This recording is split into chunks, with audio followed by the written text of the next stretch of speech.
Bueno, muy buenas noches. Cordial bienvenida para cada uno de ustedes.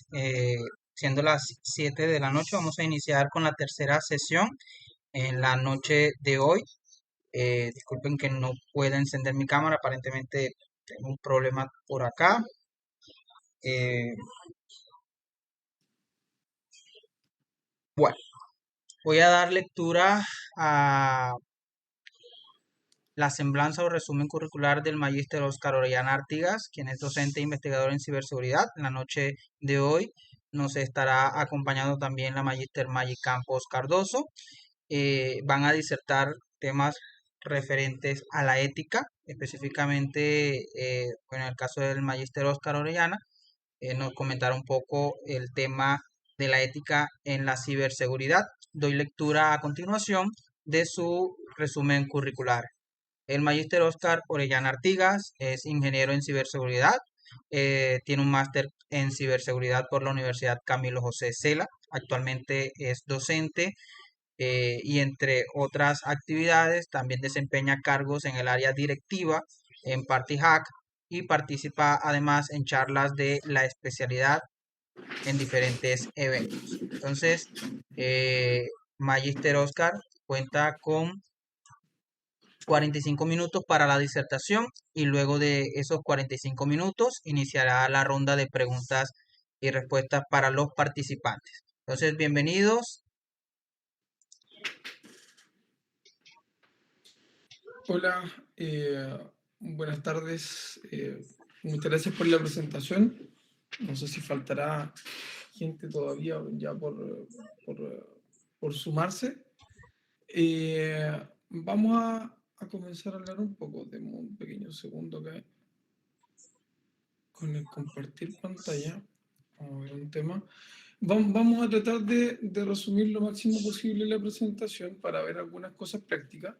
Y denme un pequeño segundo que voy a tener que hacer un cambio acá.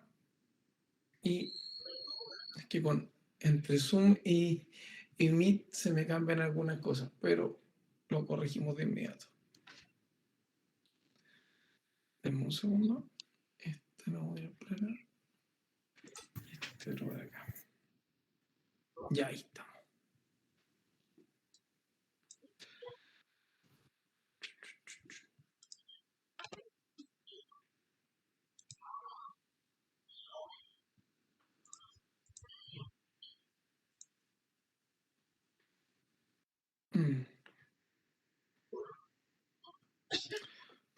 Sí. Vamos a hacer algo mejor. Denme 2 segundos, últimos 2 segundos para dejarlo bien, que quiero que se vea bien, así que.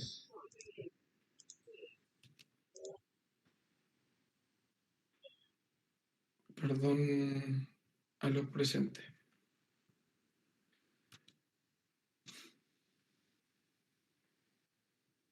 Ya. Ahora sí.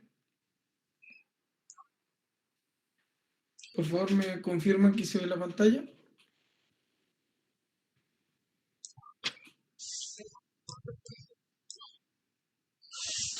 Confírmame. ¿Se ve? Perfecto. Entonces se ve, se escucha bien. Vamos Sí. a comenzar esta primera parte. ¿Ya? Bueno, lo primero, dar las gracias. Efectivamente, yo soy el director de Global Catalog, empresa Global Catalog que se dedica a materiales también dentro de otras de ciberseguridad.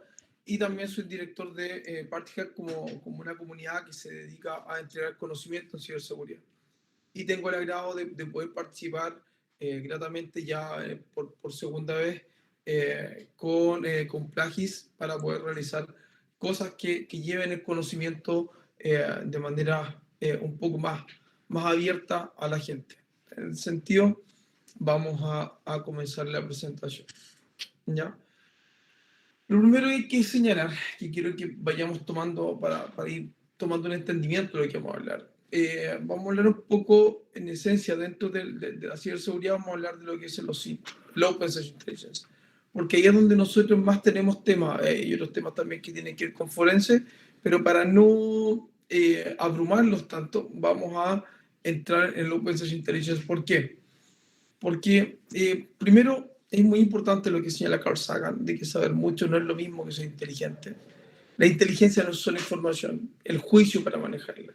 Y nosotros estamos hablando de ética, de comprender, de entender de que el manejar información, de que el hecho de tener un buen juicio nos va a permitir finalmente entregar una información correcta, es algo que en definitiva es sumamente importante. Pero veamos un poco historia, porque vamos a hablar de esto. Porque si nosotros vamos a los tiempos antiguos, esto no es algo de hoy día, la inteligencia forense, no es algo que vengan haciendo de hoy, sino que si nos vamos a esos tiempos, nosotros podemos ver ahí una imagen de unas personas cazando, esto, una imagen que se tomó desde una cueva, y en ella podemos ver que se entrega información. Ahora, es cómo yo manejo esa información. Mirando la perspectiva ética, es, por ejemplo, si yo tengo esa información, ¿qué es lo que podré hacer con ella? Sé de que se puede casar. Entonces, éticamente, lo que corresponde es que yo les manifieste a quienes están dentro, por ejemplo, de mi tribu, de mi grupo, de inmediato, que hay que comenzar a armar arco y flecha.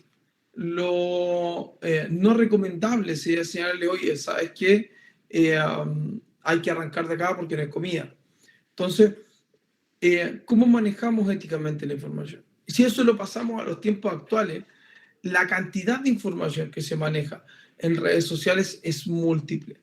Encontramos de diferentes redes, podemos hacer cruce de datos, podemos trabajar con metadata, etcétera, etcétera. Entonces, en función a eso, nosotros tenemos que entender que la manipulación de la información es algo que éticamente no debemos realizar. Entonces, por eso es tan importante y tan relevante cuando hablamos del manejo ético. Para tener un buen manejo ético, primero debemos conocer qué tipos de información podemos obtener. El primer tipo de información que nosotros obtenemos es el open source data. Son los datos que están abiertos, información que podemos encontrar, datos, inclusive cámaras, etcétera, etcétera. Después de eso tenemos el open source information.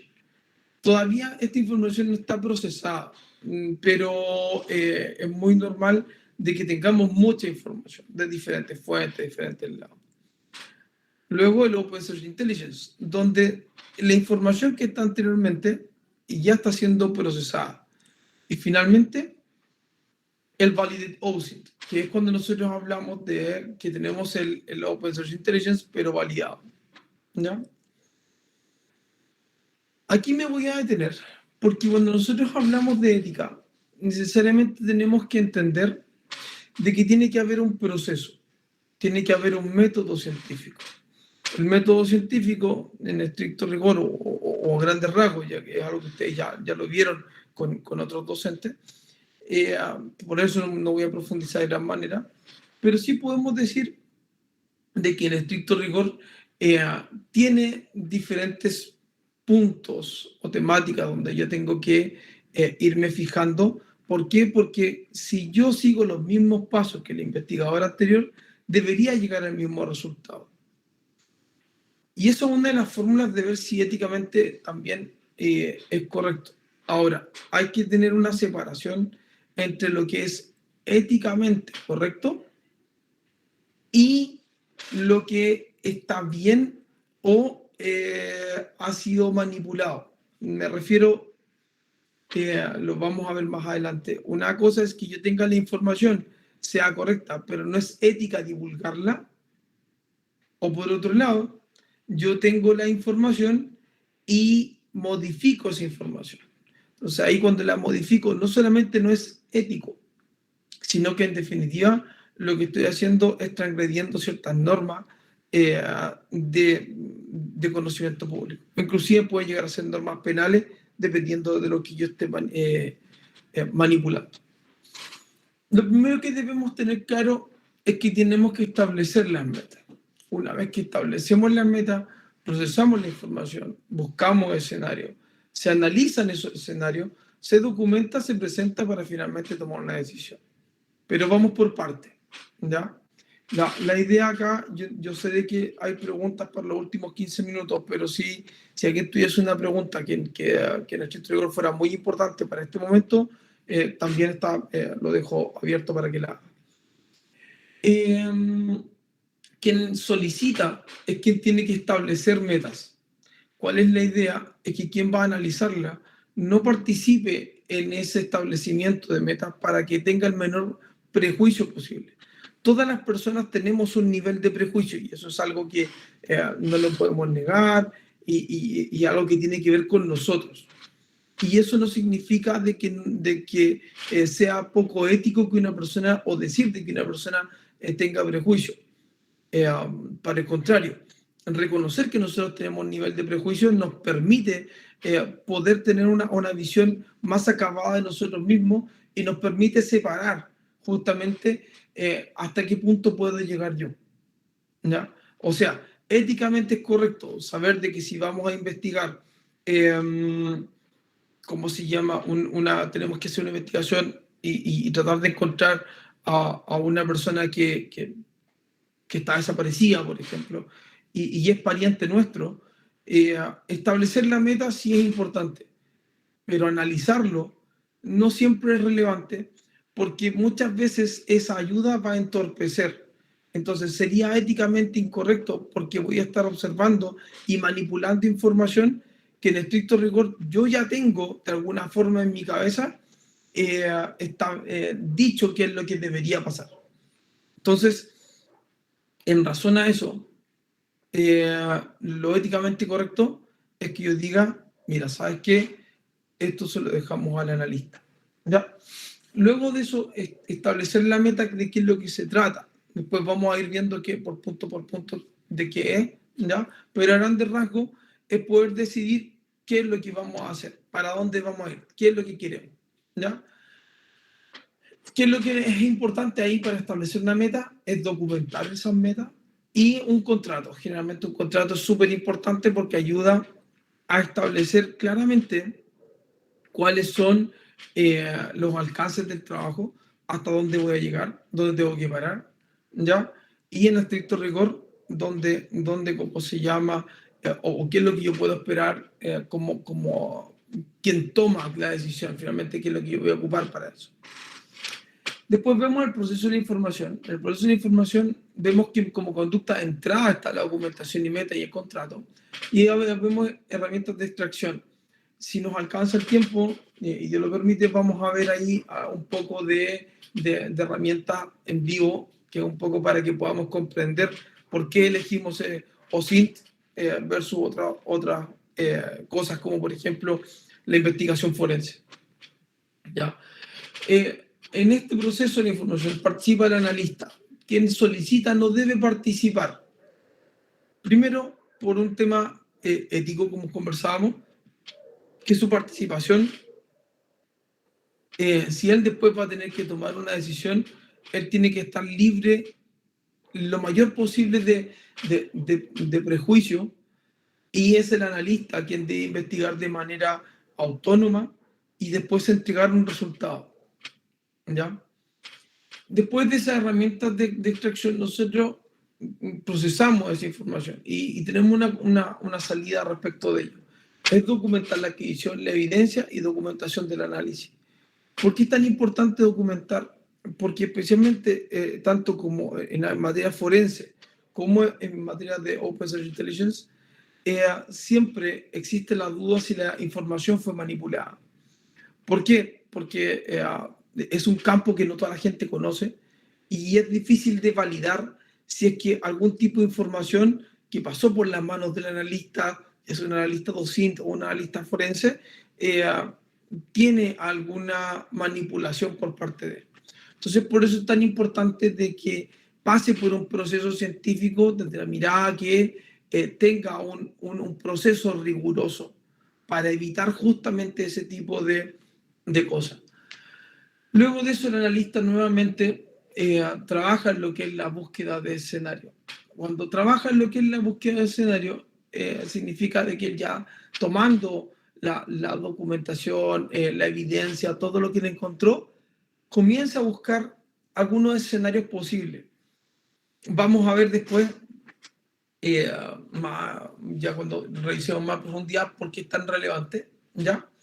Y esto nos va a llevar a documentar los escenarios y el registro de las actividades, para que tengamos que esto sea una conducta de entrada para el análisis de escenario, que nuevamente participa el analista, y esto tiene, como lo vimos anteriormente también, como se llama, una documentación de verificación y un registro de actividades. Para finalmente todo esto entre dentro de la que es la documentación y se presenta un informe. Una vez que se presenta el informe, tanto el solicitante como el analista participan en esta presentación para que finalmente quien solicita el informe tome una decisión. Este proceso completo se puede replicar también a lo que es forense. Cuando nosotros hablamos en materia forense también, finalmente, quien tiene que tomar una decisión es un tribunal. Entonces, la manipulación de la evidencia se puede dar en cualquiera de los dos casos. Ojo, no estoy viendo el chat, así que si que alguien necesita algo, por favor, si Daniel o alguien me pudiera interrumpir, si es urgente, ningún problema. Pero dijimos que íbamos a ir viendo paso por paso. El primer paso dijimos que era establecer las metas. Nosotros vemos acá, algunos grupos extremistas, activistas, o un niño inclusive que está revisando un computador. Nosotros poder comprender de que en la red vamos a encontrar mucha información. Primero tenemos que saber qué es lo que queremos, qué queremos obtener, cuál es mi meta. Mi meta es poder analizar un grupo activista, mi meta es poder realizar una revisión de una persona, mi meta es poder tener una visión de un país, o qué es lo que sucede en X lado. ¿Cuál es la meta? ¿Qué es lo que yo quiero? Puedo buscar apoyo para que me digan cuál es la meta que quiero, pero en definitiva, siempre se recomienda que en esta parte nunca participe el analista. Para después pasar al proceso de la información. En el proceso de la información, nosotros lo que hacemos es buscar información. Estamos hablando siempre de redes abiertas, por lo tanto, acá vamos a encontrar información en redes abiertas, ¿ya? Si la información no es suficiente, volvemos al punto inicial. Si la información es suficiente, tenemos que organizar y ver si cumple las metas. Aquí hay que ser súper objetivo en esto. El cumplir las metas no significa de que yo estoy obligado, que si me dicen de que tengo que encontrar un lápiz rojo, aunque el lápiz rojo no exista, tengo que encontrarlo. No, se refiere específicamente a que si cumple las metas, ya sea para decir, mira, ¿sabes qué? Existe el lápiz rojo, acá está. O en su defecto, lo lamento en el alma, pero el lápiz rojo no existe. O sea, es tan importante señalar lo que es como lo que no es de manera taxativa y con evidencia que sea probada, no probable. Esto es muy importante, especialmente en la ética, y por eso en la ética se habla tanto del método científico y por eso estamos hablando acá de la evidencia científica. Porque si yo me voy a lo probable, eso tiene un sesgo, y un sesgo que va para un lado o va para el otro. Entonces acá yo tengo que buscar evidencia que sea probada, no probable, ¿ya? Y con eso se genera un informe para poder llegar en definitiva a tomar una decisión. La recolección de la información, las formas de recolectar la información, en general nosotros encontramos formas pasivas para recuperar la información, donde nosotros encontramos información desde diferentes fuentes. Estas fuentes pueden ser un Facebook, ¿cómo se llama? Un Instagram, etcétera, etcétera. Pero la pasiva, esa recuperación pasiva de información, quien es nuestro target no está siendo notificado, no sabe de qué se está buscando información.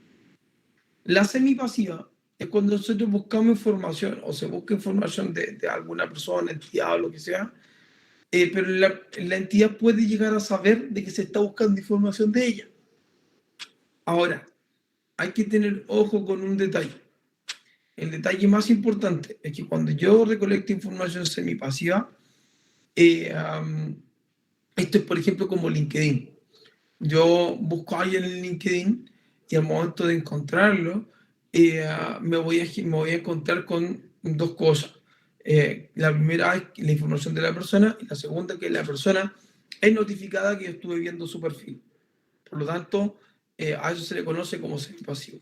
Pero yo sé que me vieron el perfil, pero no qué es lo que vieron de mi perfil. Y finalmente la activa, donde no me es relevante que el target sepa que estoy buscando información de él, sino que lo relevante, en definitiva, es que, ¿cómo se llama? El target se le va a buscar información. ¿Ya? Estamos bien de tiempo, así que vamos a pasar, les voy a mostrar algunas herramientas, ¿ya? Vamos a ver un par de herramientas acá. No sé si alcanzamos a ver Maltego o Teamfolic, ¿ya? Pero vamos a ver algunas herramientas que van ligadas en esencia a lo que uno puede encontrar dentro de fuentes abiertas. Para eso, necesito un voluntario. ¿Alguien se ofrece de voluntario? Es que para no sacar la lista del curso,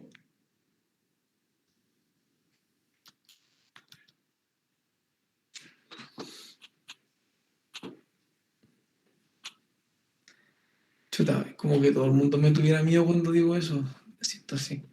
Ya. Tocará hacerlo dedocráticamente. ¿Ah? Digo que tocará hacerlo dedocráticamente. Ah, sí, por supuesto, por supuesto. Sí. Lo único que les voy a pedir que esta parte de aquí no saquen fotos, ¿ya? Más que nada, no es porque vayan a pasar datos secretos de alguien, pero sí hay información que uno debe aprender a manejar. ¿Algún voluntario?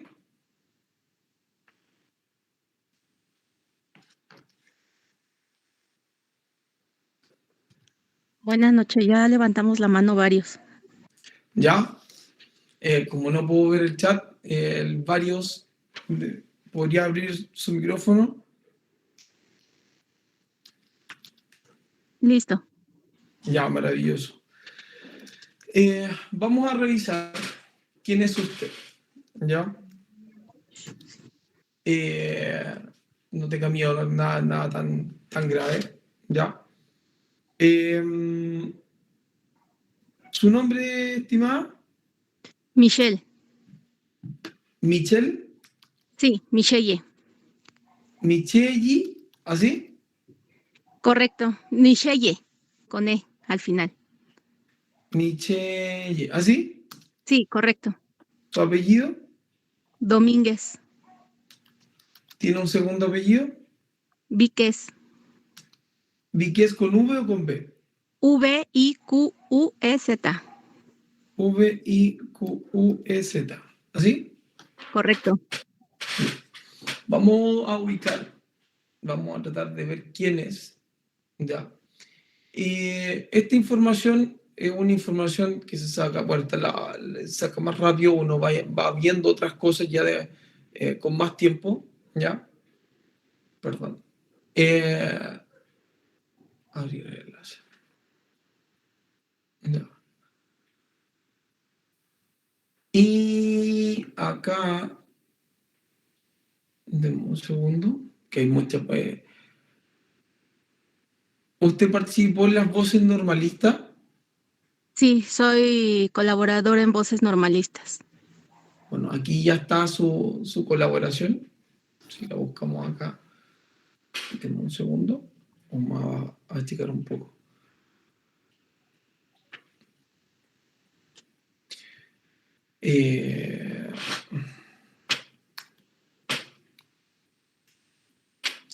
Aquí está. Usted hizo este artículo, ¿cierto? Correcto. El año 2015. Bueno, Fotografía. No. ¿Está usted? Sí, Bueno, como vemos, podemos comenzar a buscar mucha información. Bueno, la verdad que Kiro está haciendo una máquina por mí, ¿ya? Y esto nos va entregando información de nombres de usuario, de dónde ha participado, qué es lo que ha hecho. Entonces eso, desde cierta perspectiva, eh, existen cosas que es éticamente correcto que yo puedo mostrarlas acá, pero pongámonos en el caso que yo pudiera llegar a encontrar algún documento que fuera comprometedora para la persona. ¿Ya? Eh, quien eventualmente vulneró ese documento es quien está escuchando. Pero en estricta razón, en este caso, Michelle, pero es poco ético traer a colación documentos pasados que le pueden causar daño a una persona. Vamos a ir viendo acá un poco de algunos antecedentes. De hecho, me ha pasado muchas veces que uno comienza a buscar algunas cosas y las personas empiezan a recordar porque algunas veces ya se acordaban que habían dicho algo, que habían visto algo o que habían sido nombrados en alguna cosa. Aquí fue la Contraloría de la Ciudad de México, acá se le nombró en una planilla, ya no vamos a abrir todo más que nada porque aquí también hay cosas que son importantes tener claro que pueden, son un poco más privadas. Pero están expuestas en Internet. Acá algunos foros donde usted ha participado, ya, de algunos encuentros de la mujer. Usted es una persona bastante participadora en estos temas, por lo que veo. ¿Es así? sí, correcto. Sí, sí, sí. Participa bastante, lo que es bastante bueno ver a alguien que participe, especialmente en cosas que tienen que ver con temas de la mujer. Eh, si yo quisiera, si yo quisiera comenzar a poner de alguna forma, decir, si es que Michelle ya sabemos que es una mujer que hace tiempo viene hablando sobre temas de la mujer, la importancia que esta tiene, de cómo ella se debe desenvolver, de cómo potenciar la imagen de la mujer de alguna forma. Eh, también aparece en desinformémonos.org. Puedo decir, mire, ¿sabes qué? Ella es una mujer, ya, vamos aquí a desinformémonos, ya.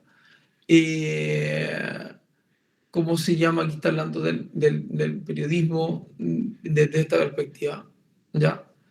Eh, yo podría decir, mire, ¿sabes qué? De manera poco ética, ella es una persona peligrosa porque ella es activista. Podría ser una persona activista y que lo que va a hacer en definitiva es tratar de volcarse contra los órganos del Estado con la finalidad de lograr su objetivo. Ojo que no estoy diciendo que eso sea real, Michelle, sino que lo que estoy diciendo es que es lo que puede, lo que algunos llaman fake news, eh, puede no transformarse en una fake news, sino que en un manejo poco ético de la información. ¿Y por qué digo poco ético y no exacto? Porque si bien es cierto, ¿qué es lo que me dice a mí a nivel moral? ¿Cómo yo tengo que manejar esa información? ¿Cómo se señala? Lo correcto es decir, ella es una persona que ha participado en diferentes seminarios, fue entrevistada o pertenece a la prensa y leer qué es lo que dice ahí. A ver, veamos, ¿qué es lo que dice? Efectivamente, ¿es una página de desinformación o se llama Desinformémonos solamente? Entonces tendré que ver, mirar, observar cuáles son las participaciones de la persona para poder decir, mire, lo que busca esta persona es tal o cual cosa. ¿Ya? Eh, ¿Por qué eso es relevante? Porque sacar de contexto a alguien es algo muy usado por muchos por muchos sectores políticos, no sé, especialmente sectores políticos, para tratar de beneficiar o no a alguien. y hablo muchos porque no tiene que ver ni con izquierda, ni con derecha, ni con nada, sino que es cómo nosotros manejamos y manipulamos la información. Ahora, ¿cómo se manejar información? ¿Cómo manejar esos datos? Puede transformarse en algo ético. Bueno, como estábamos conversando, al momento de tener un proceso, al momento de que yo tengo una meta específica y funciono y divido lo que el analista lo hace de manera sumamente autónoma. Entonces, es importante la autonomía en el análisis para evitar de que algo sea malinterpretado. Y si es que hay una interpretación que no sea la correcta o que vaya en una forma distinta, podamos ir mejorándola. ¿Ya? ¿Alguien más? Yo tengo una duda, Sí, Michelle. dígalo. En este caso, lo que usted dice es que hay que ser objetivos, hay que tener esa perspectiva. Lo que pasa es que las personas, aquí es buena la pregunta desde qué perspectiva. Hay una diferencia entre ser objetivo y ser ético. Yo soy objetivo cuando narro lo que estoy leyendo ahí. ¿Ya? Es científicamente correcto cuando yo establezco una línea, donde yo establezco un método científico, ¿ya? Con hipótesis, ¿cierto? Con un método que yo, aunque lo realice 10 veces, puede llegar al mismo resultado.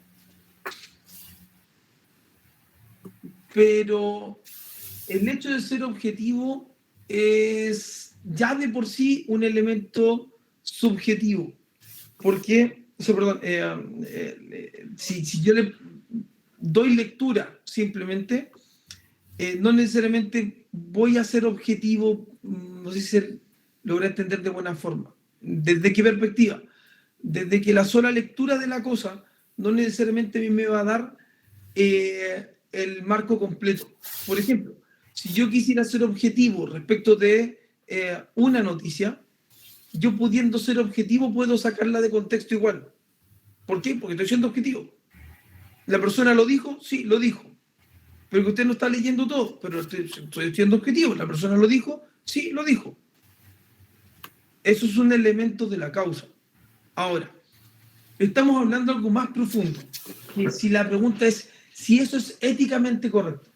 ¿Es éticamente correcto sacarle a la persona del contexto para ocupar sus propias palabras, sacándolas de un contexto y colocándolas en otro para beneficio de mío o de otra persona? ¿Es éticamente correcto? ¿Eso es lo que nosotros esperamos? Esa es la pregunta que yo me haría más que tratar de buscar un elemento objetivo o subjetivo. ¿Se entiende? Gracias. De nada. ¿Alguien más que quiera probar?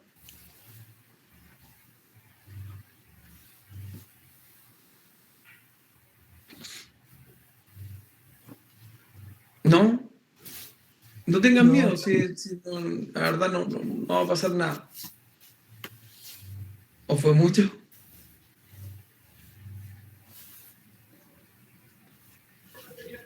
Veo unas manos levantadas, pero no sé realmente si es para participar o hacer alguna otra pregunta. No sé, Iván, Ana Luisa. Iván.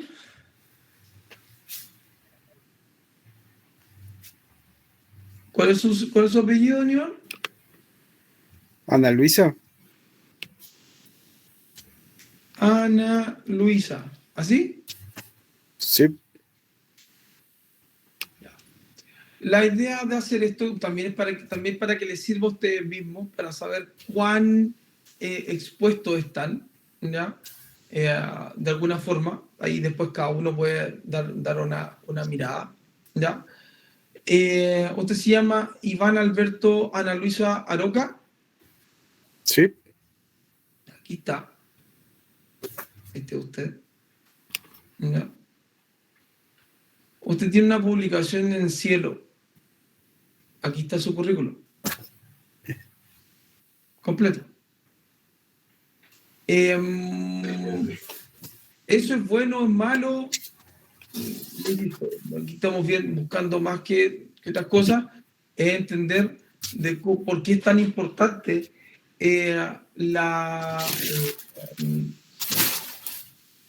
la ética en este tipo de casos. Imagínense que yo tomo ese currículum, lo modifico de alguna forma y lo entrego a alguna parte. En estricto rigor, lo que quiero demostrar es que este principio, ¿este es usted?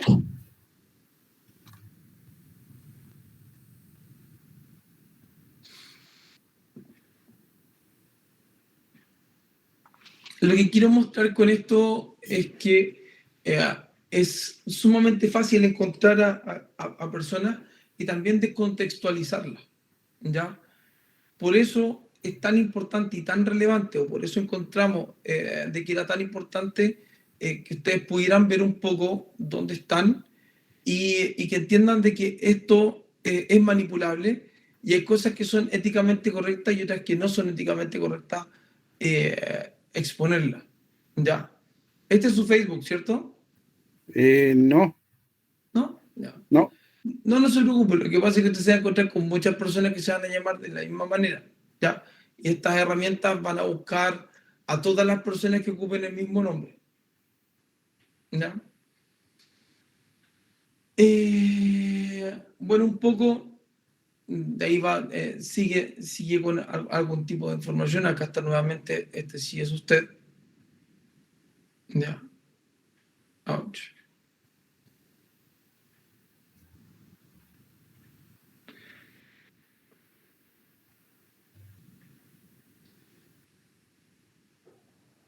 Vamos a abrir acá.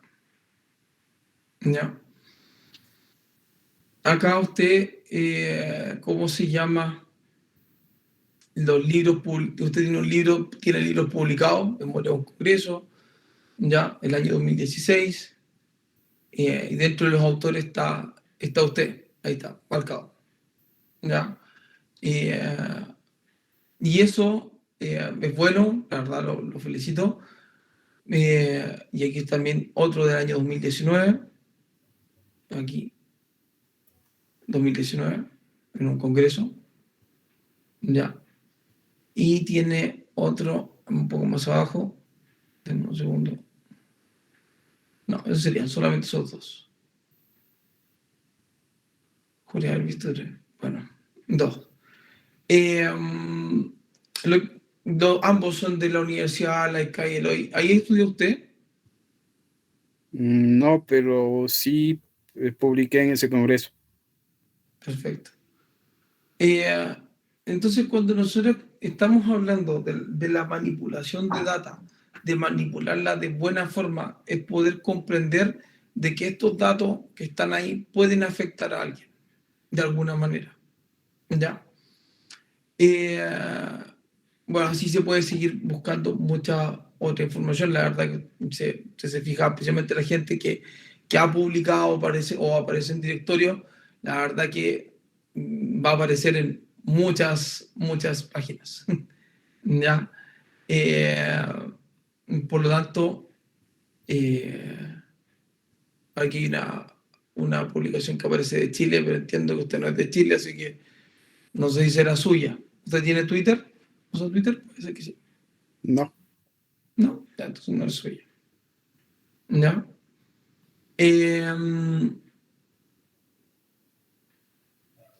Otra cosa que uno puede encontrar normalmente en el uso de los... Bueno, ahora nos quedan 10 minutos, así que vamos a pasar a seguir. La idea de que ustedes conocen, hay muchas otras herramientas, como por ejemplo Malteo, y para mí es una herramienta muy importante a nivel de inteligencia. No la vamos a ver hoy día, simplemente era para que supieran, para que entendieran un poco de lo fácil que es poder tomar datos y de alguna manera manipularlos, ¿ya? Por otro lado también esto les sirva para poder entender cuán expuestos estamos en la red y cuidarse de alguna forma. Lo que estábamos haciendo es primero ver algo, vimos dos personas voluntarias, les doy las gracias por favor de antemano por la participación, en especial a Michel y a Iván, muchas gracias, muy agradecido.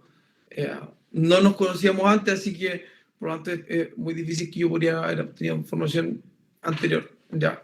Así que por eso le agradezco con mayor razón la buena voluntad. Una vez que ya tenemos los datos de lo que es lo que queremos, buscamos escenarios parecidos. Tenemos que tener claro que nunca los escenarios van a ser exactamente iguales.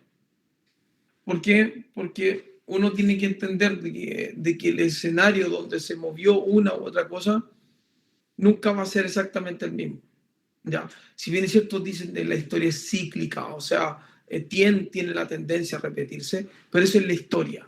Las personas también tienen en algunos casos esa tendencia a repetirse. Pero cuando nosotros hablamos de estos escenarios parecidos, lo importante es comprender de que nosotros tenemos que contextualizar, o sea, hacer un análisis de contexto. Respuestas de los involucrados, buscar encuestas, buscar entender, tratar de perseguir el máximo de información posible. ¿Para qué? Para llegar a un análisis de escenario. ¿Y por qué es tan importante un análisis de escenario? Bueno, lo primero es poder entender que los resultados en el escenario van a haber, inclusive dentro de diferentes opiniones respecto del mismo escenario que se encuentre. ¿Ya? Por eso tenemos que analizar las encuestas, analizar también lo que es el FODA, lo que es el PEST. Ya el PEST está relacionado con la parte política, económica, social y tecnológica. No solamente las fortalezas, oportunidades, debilidades y amenazas. O sea, no solamente dedicarnos a las fortalezas, oportunidades, debilidades y amenazas, sino también entenderla en un contexto político, en un contexto económico, en un contexto social, en un contexto tecnológico. ¿Ya? Para no cometer errores como esto. ¿Qué errores vemos acá? El príncipe Charles, al igual que Ozzy Osbourne, ambos son hombres. Ambos nacieron el año 1948. Ambos están radicados en United Kingdom, en Inglaterra. Ambos están casados 2 veces. Ambos viven en un castillo. Y ambos son ricos y famosos. Si yo solamente pusiera esos datos, los que están acá, nosotros podríamos encasillar malamente al hoy día, actualmente, Rey Carlos con Ozzy Osbourne. Pero si nosotros comenzáramos a hacer un análisis completo, donde vamos a ingresar los escenarios, donde vamos a tratar de entender, comprender los datos que estamos procesando, nos podríamos llegar a dar cuenta de que Príncipe Rey Carlos y Ozzy Osbourne no los podemos encuadrar en lo mismo. Ha pasado, por ejemplo, en grandes investigaciones, se dio una acá en Chile, donde encontraron que para una protestas sociales, quienes eran los activistas, eran aquellas personas que escuchaban K-pop. Y es probable de que si hubiesen hecho el análisis de data, encasillaron mal. Hubo algo que encasillaron mal. Por eso es tan importante analizar el escenario. Es ser riguroso en cada una de las cosas. ¿Para qué? Por una toma de decisiones. Como una regla general, decía Julio César, el hombre se preocupa más de lo que no puede ver que de lo que realmente puede ver. Por eso es tan relevante, importante, es comprender de que no tratar de buscar más allá de lo evidente. Muchas veces la respuesta está ahí, la tenemos encima.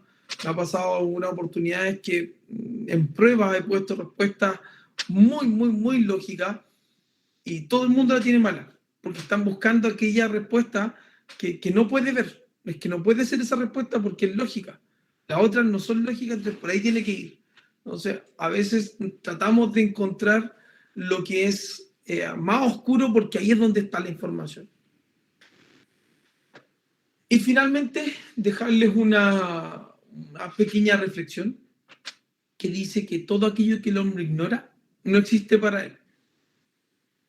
Por eso, el universo de cada uno se resume al tamaño de su saber. Esto lo señaló Albert Einstein, y si nosotros vemos, toda la gente está comprando aspirina. Y puede ser de que la persona que está vendiendo ácido acetilcídico lo esté vendiendo más barato. De hecho, puede ser hasta mucho más barato.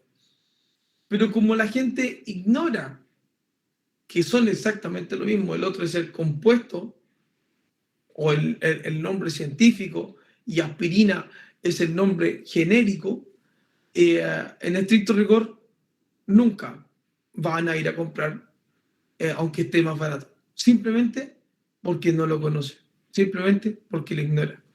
Por eso es tan relevante y tan importante participar en acciones como esta, donde se acerca el conocimiento, entender de que si nosotros realizamos un análisis correcto, eso quiere decir donde aplicamos cada uno de los pasos de manera tal que nos permite poder realizar un análisis concreto, exacto, y no un análisis al lote, vamos a, en definitiva, a aplicar que el tamaño de nuestro saber va a aumentarse. Y entender de que muchas veces es mejor preguntar que, ¿cómo se llama?, que creer que uno lo sabe. Bueno, muchas gracias. Y preguntas. Soy todo oídos. Yo, Por favor. sí. Entonces, bueno, ya nos comentó que la información pueden hacer un uso incorrectamente ético o antiético. Entonces somos personas vulnerables, personas que podemos ser vulneradas en alguna situación de información personal, como por ejemplo el robo de identidad, podría ser así.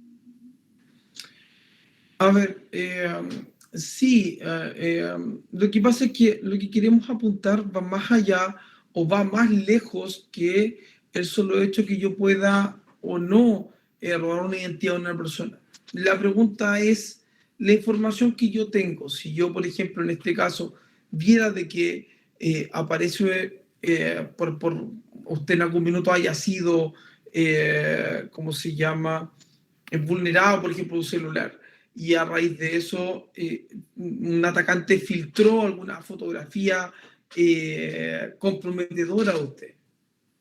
¿Sería ético de mi parte mostrarla? ¿Está filtrada? Sí. La pregunta es si eso es ético. Lo que usted me señala ya llega un elemento que ya es delictivo, que es justamente la suplantación de identidad o en definitiva la exfiltración de la información. La pregunta es cómo lo usamos. O sea, el conocimiento nos entrega un poder, pero ¿qué hacemos con ese poder? ¿Cómo entregamos ese poder a otro? Las personas nos entregan un poder al momento de que nos permiten interpretar sus datos. La pregunta es, ¿qué hacemos? Ese para mí es la pregunta final. Gracias. No, usted. ¿Alguna otra duda? Iván, por favor. En este momento todos estamos expuestos o entregamos información para hacernos conocer de cierta manera, de manera comercial, digamos así, en todas las profesiones. Sí. ¿Cómo podríamos nosotros proteger esa información que nosotros estamos exponiendo al público? Chuta, mira, no es el fin último de esta charla, ya que el fin último de esta charla es entender de que si está, como lo manejo de manera ética, pero sí te puedo decir que existen algunos métodos de evitar ocupar, por ejemplo, o que ocupen el nombre completo de la persona, porque eso hace más simple poder encontrarla. Tratar de cuidar la data que uno entrega y entregarla justa y la necesaria. Todos, como tú bien señalas, todos tenemos un cierto nivel de exposición necesario. De hecho, yo ocupo LinkedIn, no es porque me guste la red social, no soy un gran amante de las redes sociales, pero las necesito, porque necesito tener un nivel de exposición que me permita a mí darme a conocer. Si no me doy a conocer, también significa de que voy a perder exposición y por lo tanto también eventualmente algún trabajo. Si no me conocen, ¿cómo se llama? Es difícil que me vayan a contratar. Entonces, ¿cómo logramos ese equilibrio? O sea, en el caso suyo, está expuesto su currículum completo. Yo no le diría que trate de que lo saquen de ahí, el currículum. Pero sí hay cosas que sí son necesarias, de todas maneras. Y ahí no hay nada que hacer.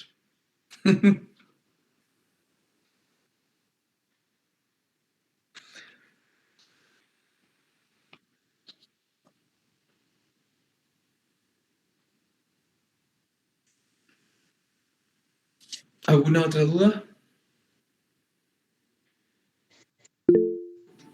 Don John, lo escucho. Sí, doctor Oscar, buenas noches con todos. Interesante el tema que nos comparte, y en todo caso se me ocurría, ¿no? Entonces, la ética tendría que ver en este contexto, en todo caso, con la gestión de identidad digital. ¿Ayudaría en algo? La gestión de identidad digital siempre va a ser importante. Uno deja un fingerprint en redes sociales, eso es un hecho, y de hecho uno deja un fingerprint en la red en general, ¿ya? Pero bajar esa exposición, bajar ese fingerprint a los niveles necesarios para yo poder exponerme, pero no sobreexponerme, es importante, es súper importante y súper necesario. ¿Cómo gestionar eso? Es complejo porque no hay una respuesta única. No, de hecho, lo mejor, si uno quisiera responderlo de alguna manera, lo mejor siempre va a ser que la persona no se exponga. Pero como bien señalábamos con Iván, es difícil porque uno tiene que igual venderse. No. Entonces, ¿cómo llegamos a un equilibrio? Bueno, exponiendo lo que nosotros necesitamos que los otros sepan, ni más ni menos. Michelle, no sé si con eso respondo yo en tu pregunta. Sí, gracias. Aquí una pregunta muy interesante de Edwin Yaldín. En muchos casos, el solicitante puede establecer parámetros que no son siempre éticos, buscando manipulación, como las encuestas políticas. Es una pregunta muy interesante porque tiene un elemento relevante, que el solicitante está estableciendo parámetros ya, para tomar una decisión. Ahora,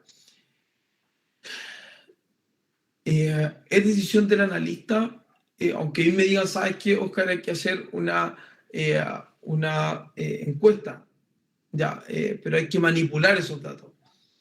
La pregunta es, ¿estaré yo en condiciones de manipularlo?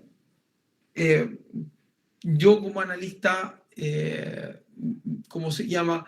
Estaré en condiciones de decir, mira, ¿sabes qué? La verdad, este tipo de acciones pueden terminar en una manipulación y entregando ¿cómo se llama? Una información incorrecta. En definitiva, si es que el analista quien pide algo que está fuera de los parámetros éticos, buscando manipular data, en estricto rigor, la información que él va a tener para tomar una decisión también va a estar manipulada. Por lo tanto, tampoco su decisión va a ser correcta. Entonces, yo lo puedo hacer, no es ético, no es correcto, lo ideal es no hacerlo, pero si lo hago tengo que tener conciencia que también la persona que va a tomar la decisión va a tomar una decisión que no es ética o no está informada realmente.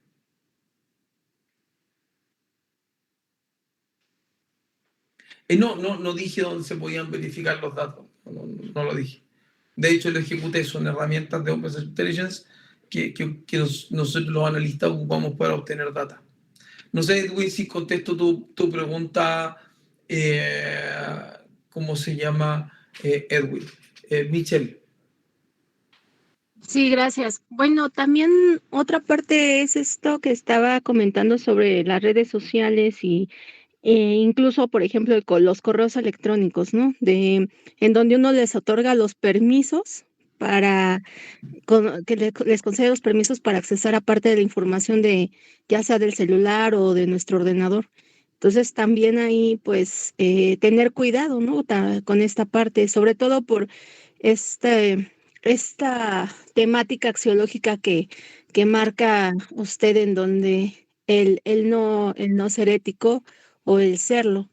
En cuanto al no serlo, pues vemos diariamente las cifras de personas de no nada más hackeo, sino vemos este uso antiético de la información, ¿no? Y lo que usted nombró como fake news en cuanto a las figuras públicas, en cuanto a alguna noticia, ¿no? La manipulación que se puede hacer y todo lo que conlleva ese, pues esos datos que se transparentan por medio de ciertas aplicaciones. Gracias. No, por favor, gracias a usted. Bueno, la verdad es que no les comenté dónde busqué los datos, solamente ejecuté algunas herramientas. ¿Ya? Hay herramientas para buscar correos, la idea era mostrarles una herramienta de búsqueda de correo y cuánta información, los datos están expuestos en función a eso, pero por temas de tiempo no lo pudimos hacer. Pero es un tema muy interesante, la inteligencia forense, ciberseguridad hoy día cada vez está más en boga. Así que muchas gracias a todos ustedes. Bueno, en todo caso, les dejo, si no hay más dudas, les dejo mis redes sociales. Ustedes me pueden encontrar en LinkedIn, Oscar Orellana A. ¿Ya? También pueden acompañarnos en LinkedIn de Party Hack y Global Catalog. Cualquier duda me la pueden hacer llegar a mis redes sociales y yo no soy muy rápido para contestar en las redes sociales, pero voy a dar toda la agilidad posible. De verdad les agradezco mucho la participación. Yo sé que son temas súper sensibles, especialmente para la gente exponerse, pero muchas gracias. A usted, gracias.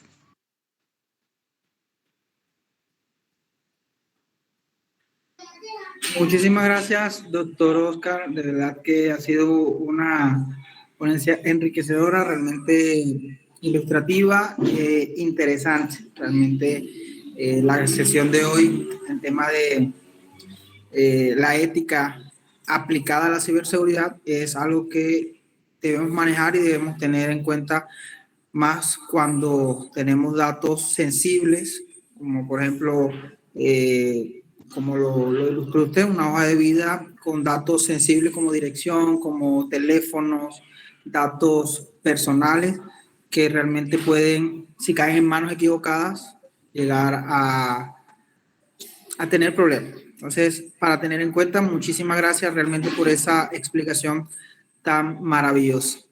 Bueno, vamos a darle continuidad a la sesión. Nos acompaña la magíster Daniela Campos Cardoso. El tema número 6, incidencia e impacto social derivado de la investigación científica con seres humanos y comunidades. Procedo a leer una breve descripción profesional y educativa académica de la magíster. Ella es máster en resolución y mediación de conflictos de la Universidad Europea del Atlántico, socióloga de profesión por la Universidad del Tolima en Colombia, docente de cátedra e investigadora de la Institución de Educación Superior. Es asesora en la renovación curricular de programas de trabajo social y ha ejercido como conferencista en diferentes escenarios académicos e institucionales reconocidos a nivel de la región, con experiencia de intervención comunitaria, escenarios sociales, ambientales y culturales, además de técnicas de análisis de datos, recopilación de información de fuentes primarias y secundarias, mediación y resolución de conflictos. Entonces, en esta noche, estimada magíster, el escenario es todo suyo. Cuenta con 45 minutos de igual manera y 15 minutos para la ronda de preguntas y respuestas. Muchas gracias, Daniel. Te agradezco mucho tu tiempo, tu invitación y tu presentación. Antes de dar inicio, quisiera confirmar 3 datos importantes. Y el primero, ¿me escuchan bien? En efecto. Ok, perfecto. Cuando comience la ronda de preguntas, daré apertura a lo que será la cámara para dar mayor estabilidad a mi presentación. Centraré mi atención a la pantalla. Por favor, me confirman cuando puedan visualizar la misma.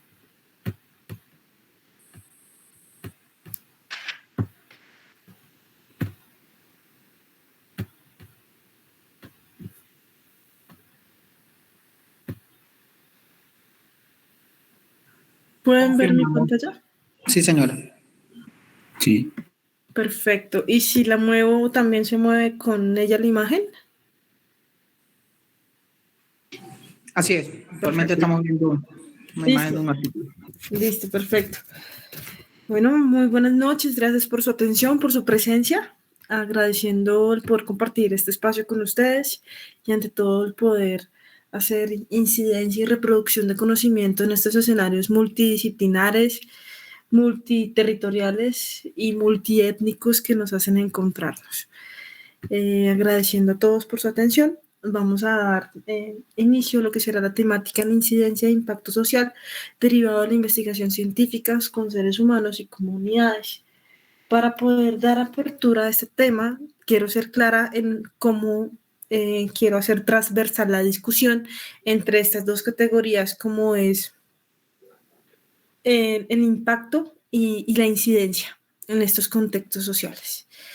Cuando hablamos de estos escenarios en donde la ética del investigador coge un gran escenario de relevancia en lo que es el estudio de la investigación, tenemos que ver a la ética como un eje transversal a todos los procesos que nosotros queramos generar desde, a través o por la academia. Y esto no solamente dejando de lado el reconocimiento que nosotros como investigadores en formación o en profesión lleguemos ejerciendo durante un tiempo, sino el escenario en donde la repercusión que puede hacer al ser imparciales en un escenario donde nos dictamina unos conflictos de intereses, una relación directa con seres humanos, nos dictamina una preocupación actual en entender que nosotros al involucrarnos con los seres humanos, ya sean las ciencias básicas, clínicas o desde las ciencias sociales, se debe tener claridad no solamente en los aspectos técnicos, metodológicos, científicos y estadísticos que aseguren esta validez y relevancia, sino también las condiciones de ese orden ético y jurídico que garantizan su legitimidad. Esto tomando en cuenta la ética de la investigación con seres humanos y conflicto de intereses, porque este contacto que vamos a hacer más adelante en la información dará cuenta de cómo quiero que este sea el eje transversal de nuestra discusión. Entender que ahorita hablar de investigación con seres vivos, ¿sí?, nos hace entender que hay un escenario de incidencia claro en donde ya tenemos que entender que la investigación tiene un eje con seres humanos, animales, agentes biológicos o hasta los organismos genéticamente modificados que también hacen relación a este escenario donde podemos trabajar y aportar desde la investigación. Pero quiero hacer clara salvedad en que la ética viene a ser parte de este escenario de incidencia social cuando empezamos a entender el cómo debemos diseñar los experimentos o los medios o metodologías para poder alcanzar el objetivo de nuestra investigación. Y ante todo el componente ético en donde corresponde entender y comprender qué es lo ético y responsable.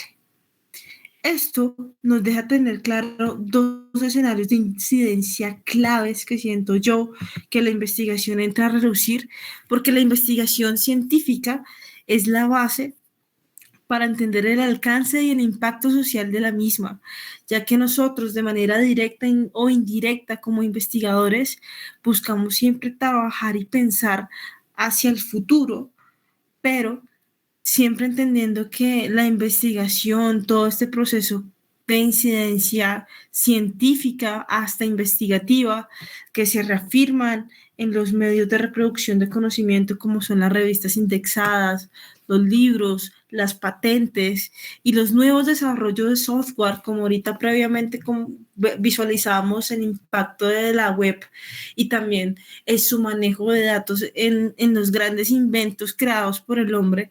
Hay que entender que de alguna manera u otra tocan las vidas de las personas. Y en este contexto tenemos que entender que el tocar las vidas de las personas también nos hace entender que la vida también ha tenido un papel trascendental en la forma en cómo nosotros hemos hecho incidencia social hacia el avance de la humanidad. Este fue un ejercicio que se hizo, como les decía, la investigación siempre ha tenido un escenario donde la incidencia con seres humanos ha sido de manera directa o indirecta, en donde podemos ver que durante 1932 a 1972 se llevó a cabo un experimento con 400 varones negros con sífilis para poder lograr los objetivos y los avances que se querían buscar hacia la penicilina. Aquí viene a entender una relación muy compleja y aquí lo presento de esta manera para hacer la forma más visual para comprender esta relación directa e indirecta que nosotros tenemos entre lo ético y lo legal. Como les comentaba previamente, nuestra introducción hacía directa énfasis hacia este enfoque, porque precisamente hay una forma en donde estas tienen una relación muy pequeña, pero centrada en dos ejes transversales e importantes que ayudan a crear una propuesta o protocolo de investigación y también las herramientas propias para hacer frente a los conflictos de interés. Como les decía, el ser humano ha sido parte de varios escenarios en donde la vida ha cogido un papel trascendental, no solamente como fuerza de trabajo, sino también como escenario donde nos ha permitido llegar a los avances desde la biomédica, propiamente entender cómo también el hombre puede aportar desde su concepción humana.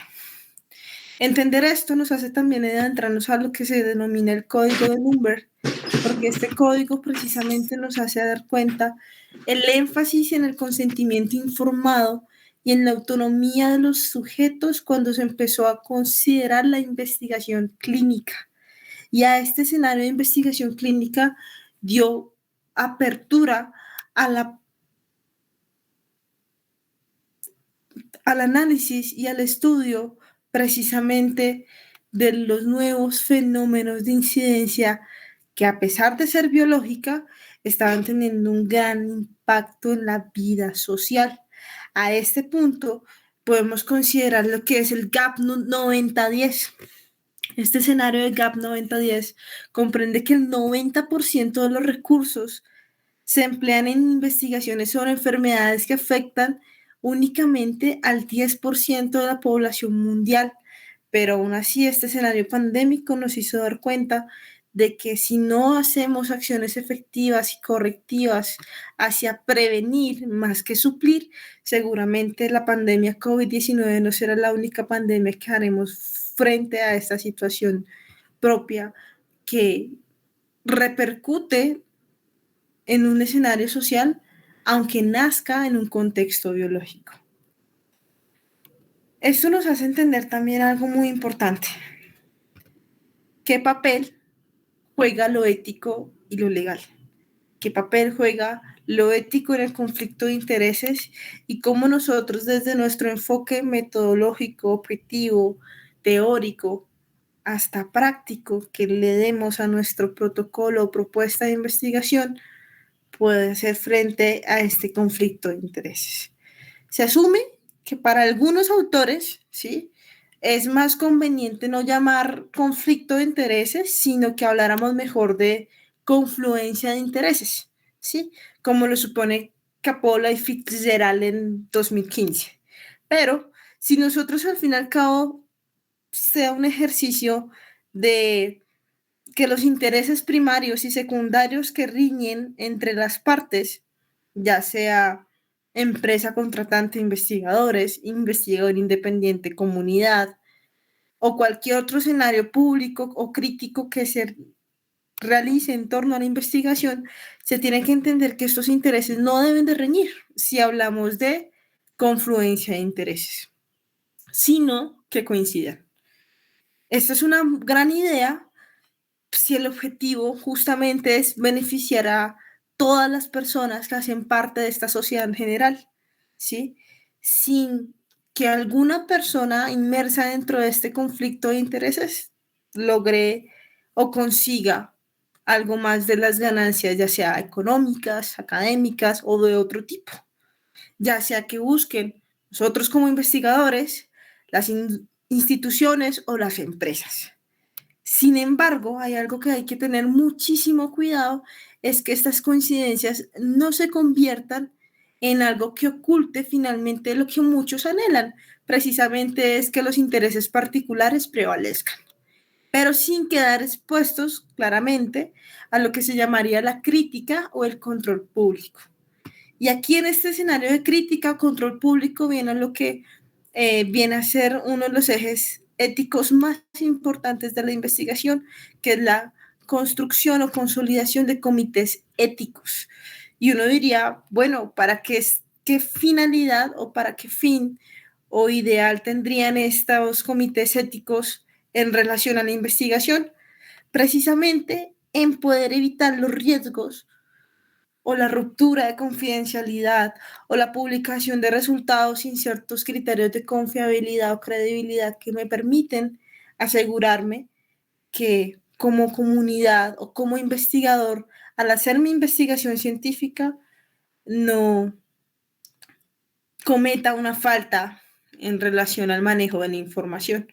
Porque así como lo dice Mondragón en el 2008, estos escenarios en donde se incumpla lo previamente mencionado puede hacer un daño a la dignidad, imagen o inocencia de algún sujeto, puede hacer una violación a la privacidad, puede hacer un daño posible a individuos que no participan directamente en la investigación, o aún más importante, y dado que estamos en un escenario de diversos territorios inmersos, seguramente alguna de la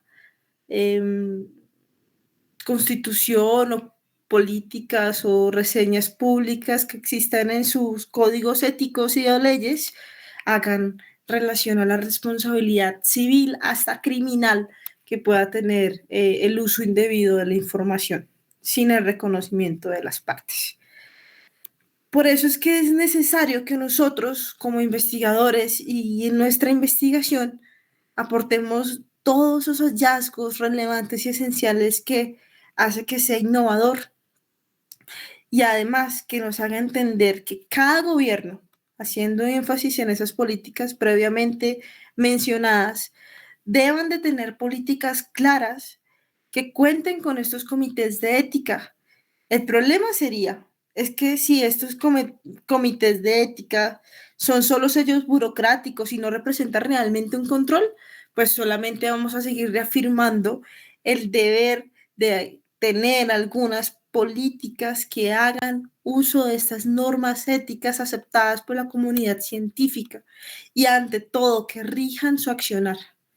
Creo que todos de manera directa o indirecta vimos la cantidad de fake news que salieron en relación al manejo de la pandemia y este escenario de manejo de información se dio a que en escenarios de algunos países se estuviera manejando más víctimas por la desinformación que por la misma pandemia, aunque estuviéramos pasando en uno de los picos más altos. Quiero también hacer énfasis en algo muy importante, y es que la ciencia es importante. Todos necesitamos a la ciencia. La ciencia, a partir de la investigación, aporta esos hechos relevantes y esenciales que vuelven justamente un desarrollo a la humanidad, ya sea el enfoque que ustedes designen en su investigación, porque cualquier investigación que aporta la innovación, ya sea científica o social, seguramente podrá causar incidencia a corto, mediano y largo plazo en la población. Yo quiero hacer esto un poco más dinámico y más adelante les voy a dar la posibilidad de poder participar en una encuesta que me gustaría mucho que participáramos para hacer un break y aterrizar lo que hasta el momento hemos hablado. Cuando buscamos este escenario en donde las partes y no dejar de lado el valor de la imparcialidad en la relación que nosotros tenemos con el eje de la investigación, quiero citar a Emanuel, ya que nos propone una metodología para establecer la eticidad, ¿sí?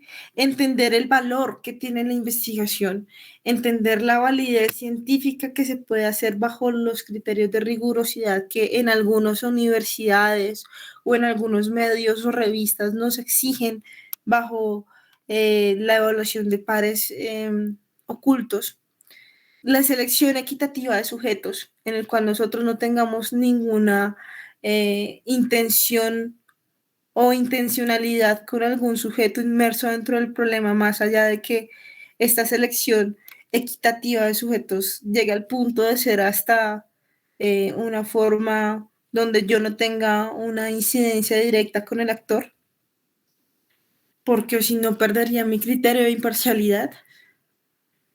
El escenario de proporción favorable riesgo-beneficio, que esa es una de las luchas que siento que como investigadores le debemos a la investigación, y es que todos los resultados que nosotros podemos construir bajo, a través o desde la academia puedan aterrizarse en la comunidad y causar incidencia, ir más allá de los resultados y la publicación y la divulgación, sino llegar a la intervención para poder hacer un impacto o beneficio a la población estudiada.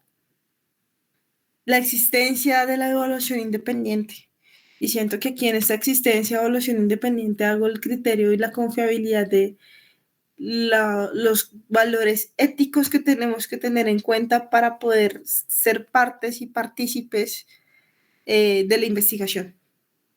Porque nosotros ya por ser investigadores estamos inmersos dentro de la misma investigación, pero ahí viene el valor de la imparcialidad al coger más auge dentro de todos los criterios que debo de tener, porque si yo pierdo esa evaluación independiente que debo de tener en todo el proceso de la investigación, seguramente ya no voy a tener los resultados que yo inicialmente había planteado.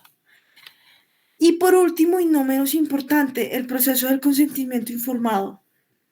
Siento que a veces dejamos de lado esa importancia de hacerle entender a las personas la finalidad que tiene quizás una investigación, que a la vez es no entender previamente o no exponer mi objetivo con mi encuesta o con mi propósito de investigación, hace que las personas que van a ser encuestadas o que van a ser parte de mi investigación, ya sea la metodología que yo seleccione, no se van a tener ese grado de confianza con el entrevistador, porque precisamente no saben qué finalidad vaya a tener mi información. Entonces, si yo no le doy a esa persona que va a ser encuestada o informada, o que va a ser ese sujeto que me va a poder brindar herramientas a mi investigación, seguramente voy a perder la rigurosidad, que hace también parte de uno de los valores más importantes que me pide la ética de la investigación. Antes de continuar, yo quiero hacer énfasis en esta pregunta y quiero que, por favor, de manera activa podamos participar en esta encuesta, ¿sí? En donde quiero, pues, justamente, en una palabra que ustedes me brinden, ¿qué se les viene a la cabeza con la palabra desarrollo? ¿Qué se les viene a la cabeza cuando le dicen a ustedes, vengo con desarrollo o esto es el desarrollo? ¿A qué sinónimo les suena esa palabra? Por favor, deben de ingresar a menti.com y usar el código 26879597. Vamos a dar 2 minutos para la participación de las personas y así vamos a seguir haciendo la incidencia y presentación de esta propuesta.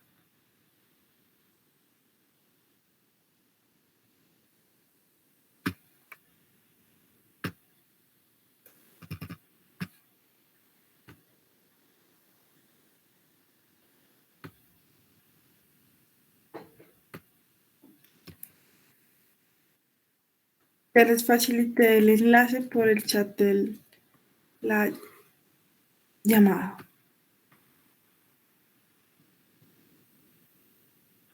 Por favor, ingresen al enlace y así van a poder responder en el escenario la pregunta.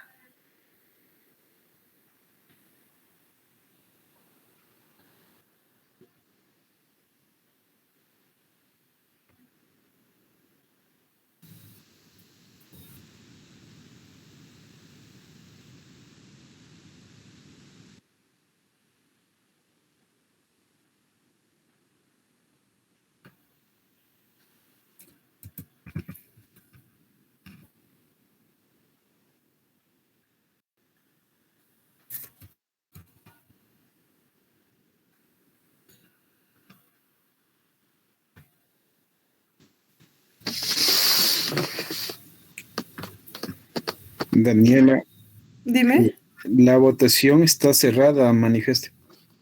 Sí, ya reviso, dame un segundo.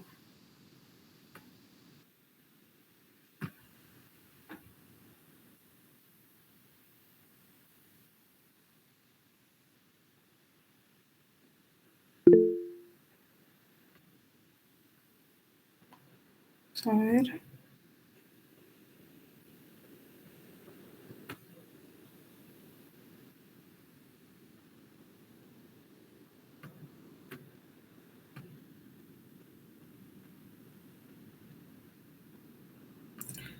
A ver.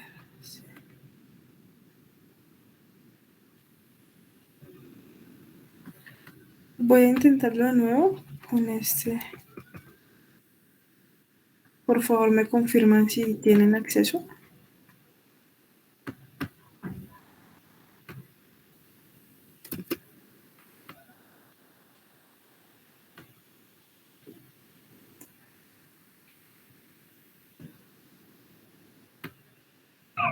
Sí ingresa, pero no permite hacer el envío de respuesta.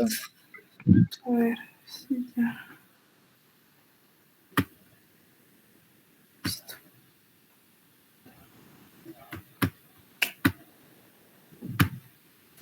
Listo, vamos a ver. Entonces, si gustan, participemos acá con los micrófonos abiertos para dar continuidad con el ejercicio. ¿Les parece, chicos? ¿Qué se les viene a la cabeza con la palabra desarrollo?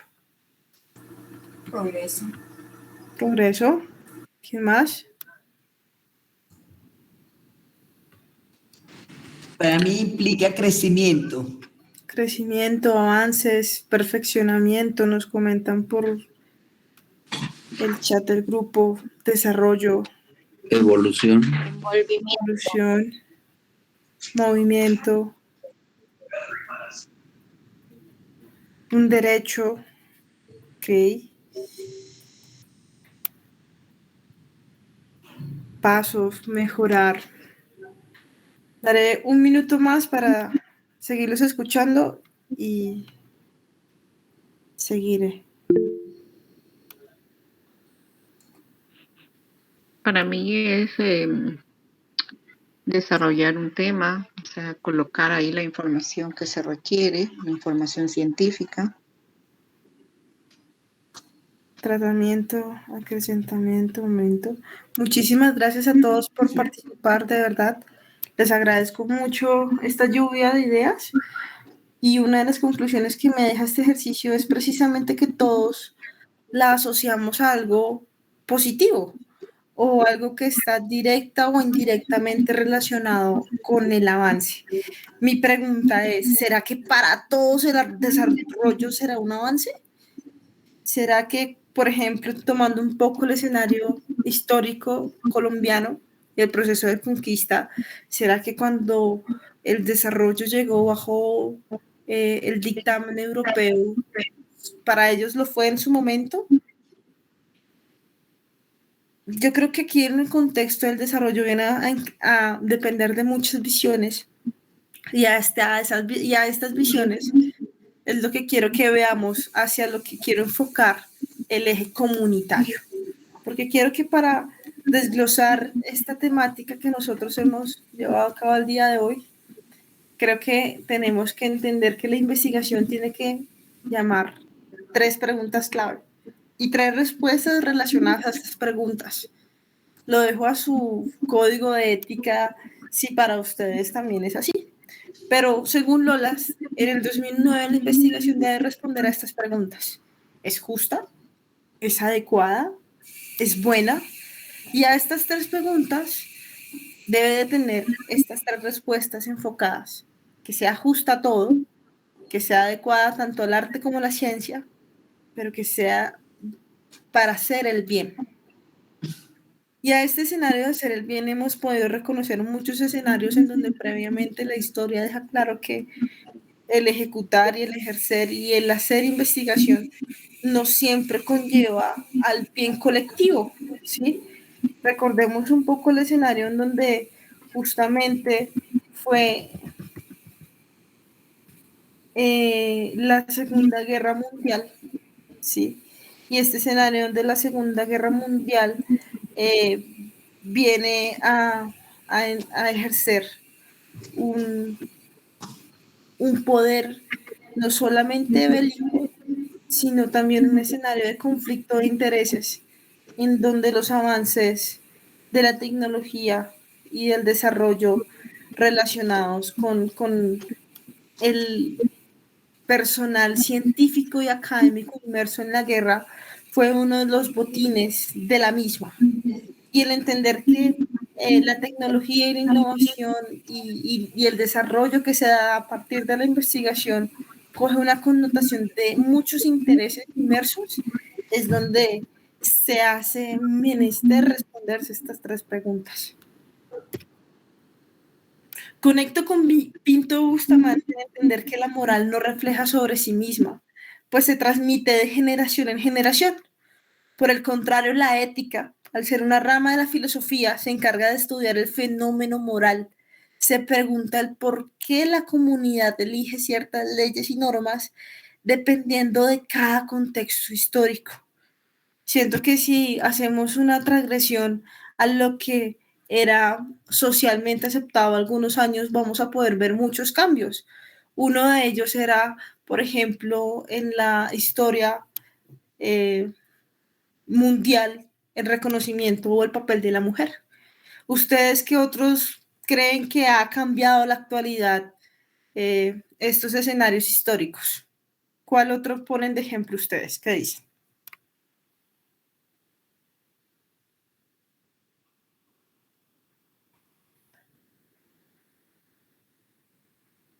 ¿Será que siempre hemos tenido los derechos que tenemos en estos momentos? Sin excepción, sin exclusión. Tanto hombres como mujeres, tanto niños como niñas. ¿Ustedes qué me dicen? Yo creo, yo creo que es de acuerdo a la Constitución, generalmente la Constitución de nuestros países. Nosotros acá en Ecuador, pues hasta el año 70, por ahí, las mujeres no teníamos derechos todavía para poder incursionar en el campo de la política y todas esas situaciones. Y aún en nuestros días vemos que a nivel de los países de Medio Oriente, pues la mujer prácticamente no tiene ningún derecho. Muchísimas gracias, Celeste. ¿Alguien más quiere darme su palabra?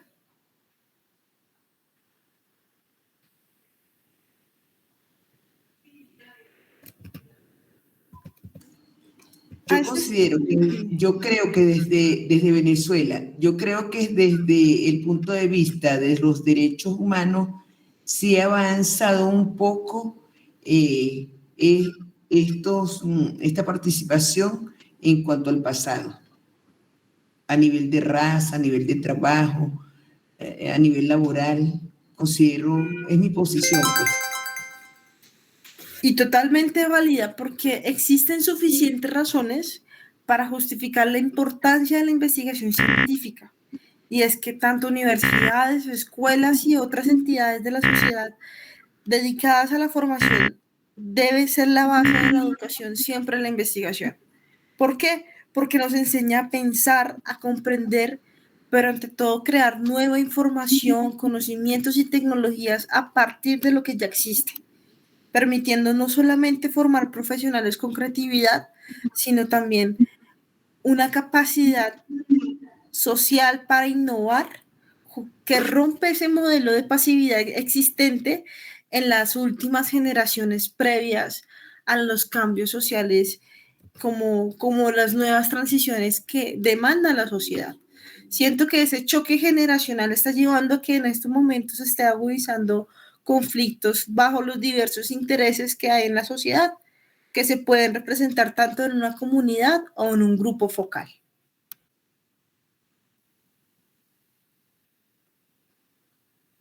A esto quiero entrar a dejar claro que adentrarnos a esta categoría de impacto social tributa a entender cosas muy importantes, ¿sí?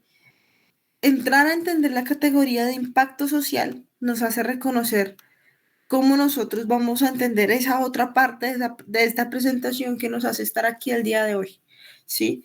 Y entender ese impacto social que tiene la investigación científica comprenden tener en cuenta estos 4 ejes que yo siento que son elementales para poder ver de una forma cualitativa la investigación. Y entender de una forma cualitativa la investigación me hace entender en esa relación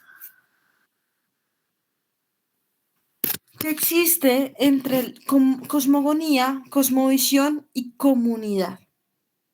A esto quiero nombrar a uno de los sociólogos más importantes en Colombia, sino también en la sociología y espero también en la sociología latinoamericana, si aquí nos acompañan diversos sociólogos de otras universidades, el aporte que hizo Orlando Falsborda en lo que fue precisamente el escenario de entender la sociología o los aportes de una sociología sentipensante.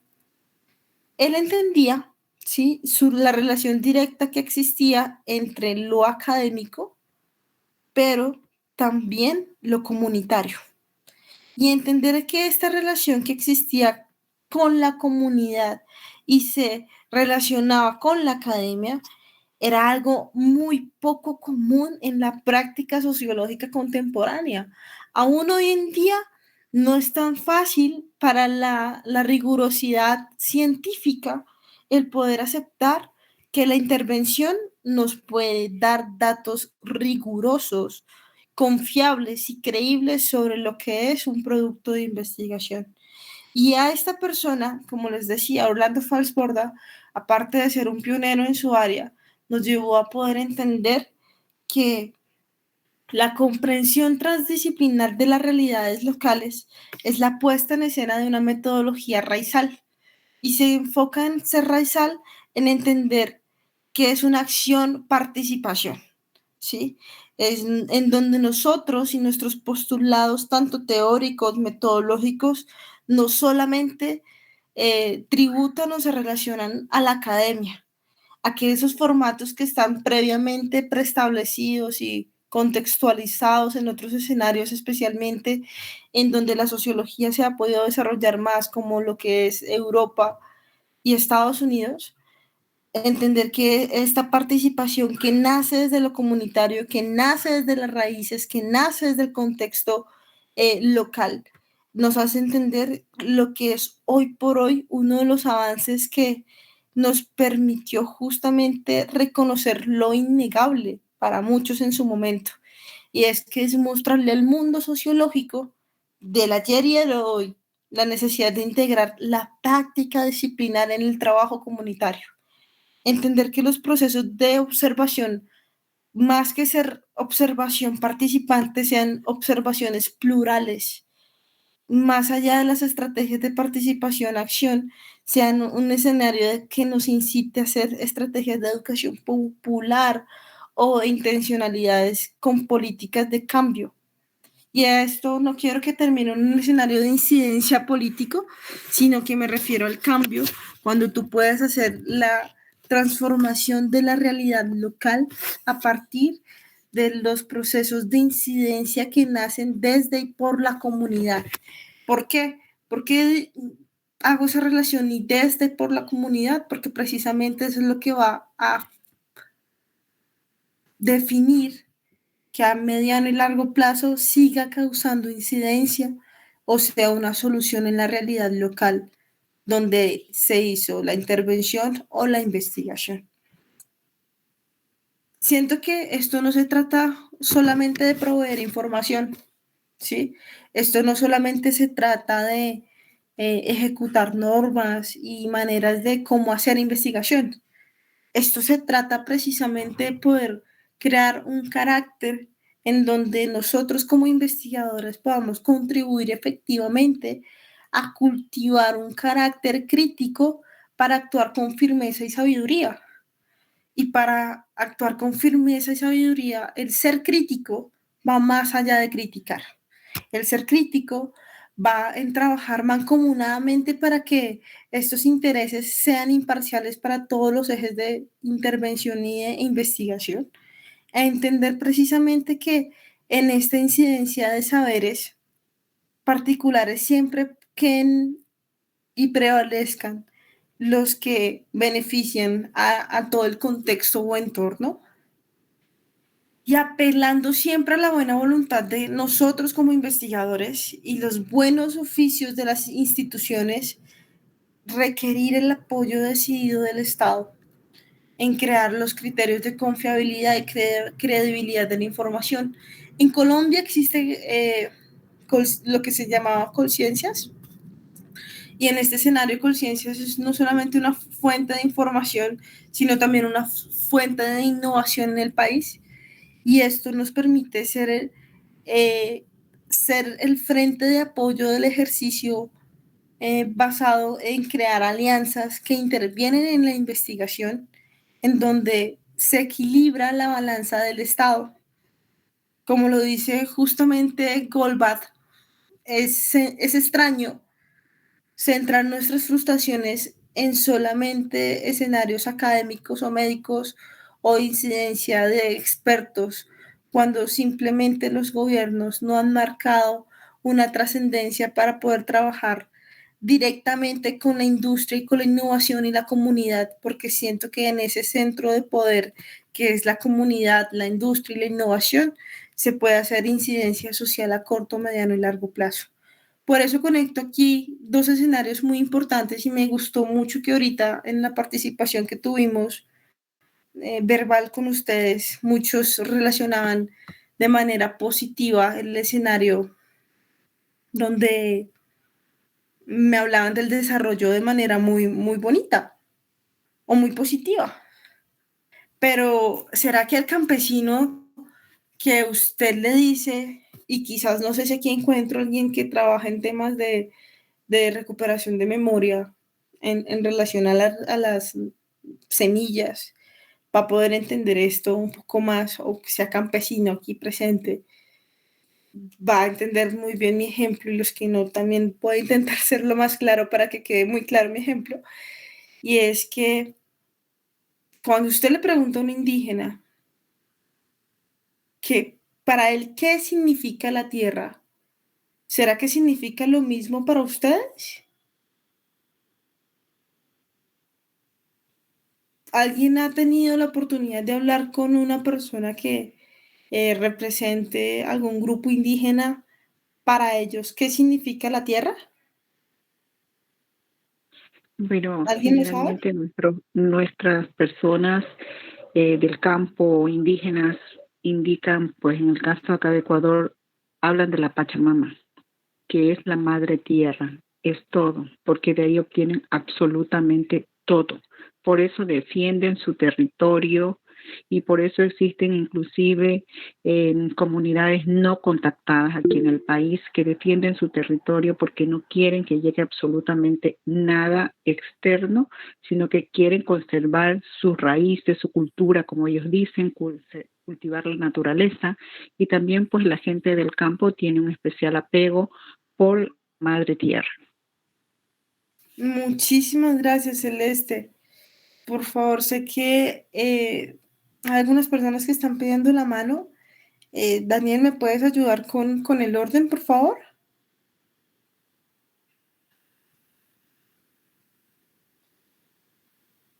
Sí, claro que sí. Acá tenemos a Daniel Alarcón, no sé si va a participar. Muchas gracias, buenas noches, mucho gusto saludarlos. Buenas noches, Daniel. Yo fui campesino en el área, en el área de oriente de este país y en el área centro de este país. Y el sembrar maíz, tapiscarlo y arreglar la tierra le da a uno una carga fuerte. Y solo aquel que se ha apoyado las manos y que ha cargado mazorcas en redes o en bestia y ha desgranado y ha vendido eso, sabe apreciar el valor de la tierra. Por eso se defiende. Gracias. Muchísimas gracias por tu intervención. Por favor, ¿quién más quiere participar en este espacio?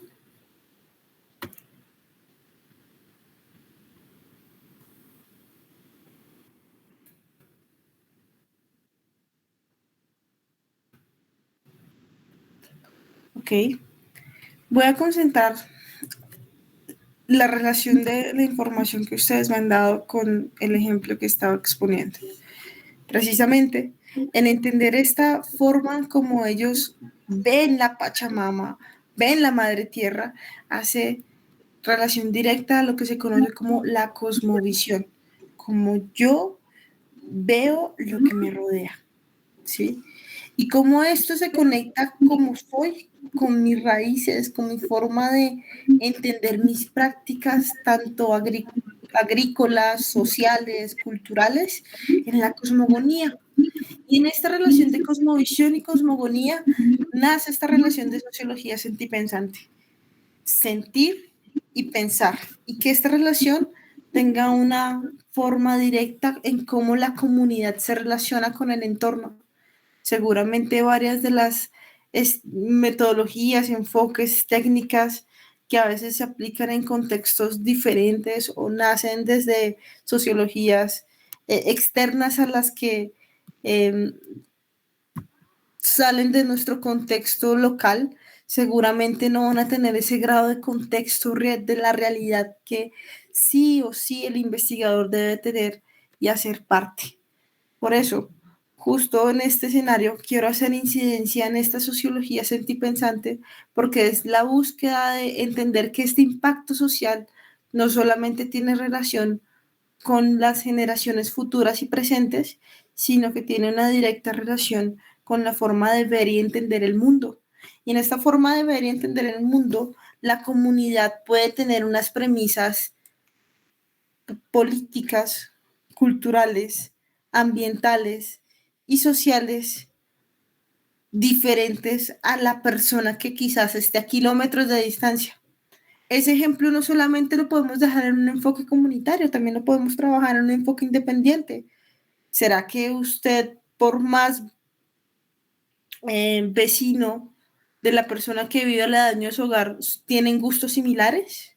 ¿Tienen pensamientos similares? ¿Aptitudes similares? ¿Actitudes similares?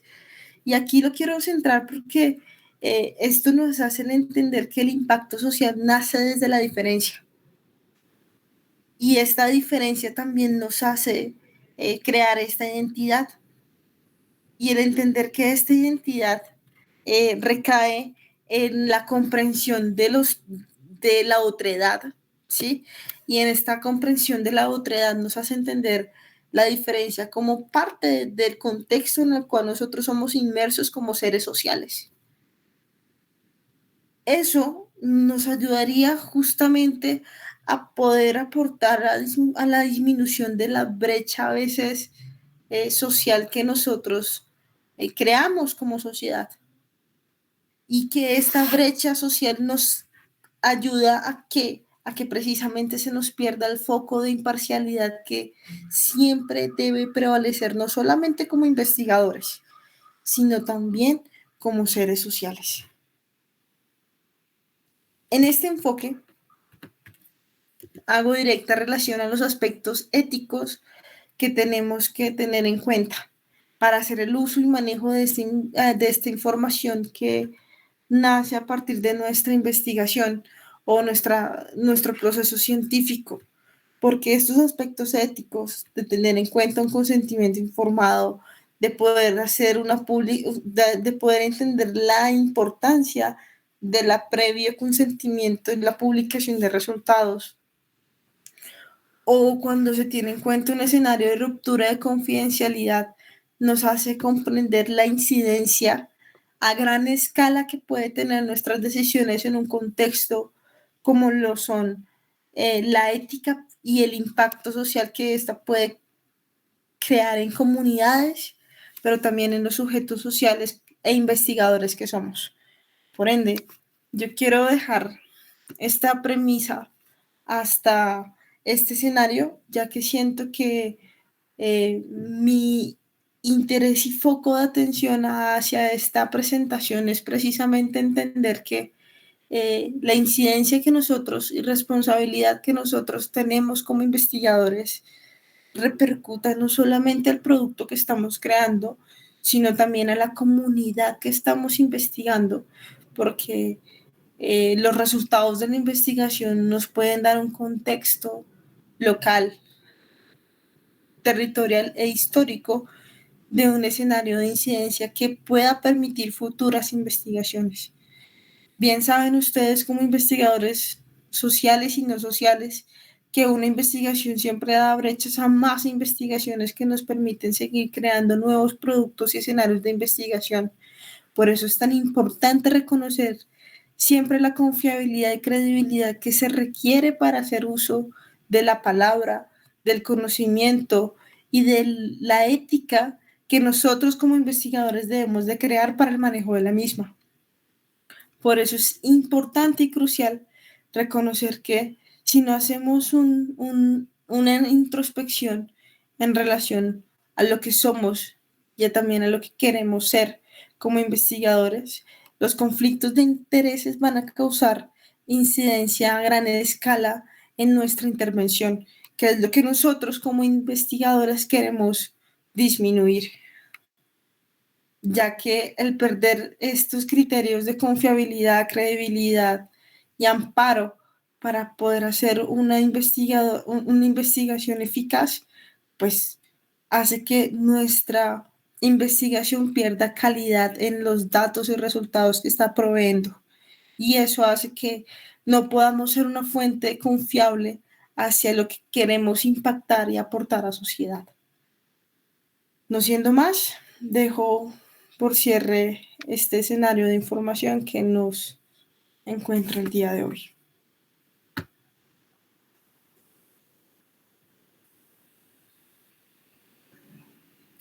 Muchísimas gracias, Daniela, por la intervención, por la participación. Realmente interesante lo que nos dejas, la difusión, la divulgación y la incidencia en el tema de las ciencias es realmente importante y de vital recordatorio para cada uno de nosotros como investigadores. Entonces dejamos abierta los micrófonos para que nos vayan a realizar alguna pregunta o inquietud referente a la temática abordada por la magíster Maggi Daniela.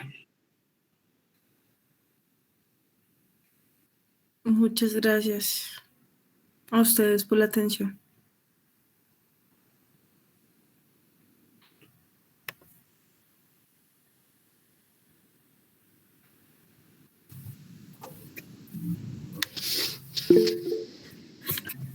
Adelante, Iván. Luego de Iván, puede encender el micrófono nuestro estimado Daniel Alarcón.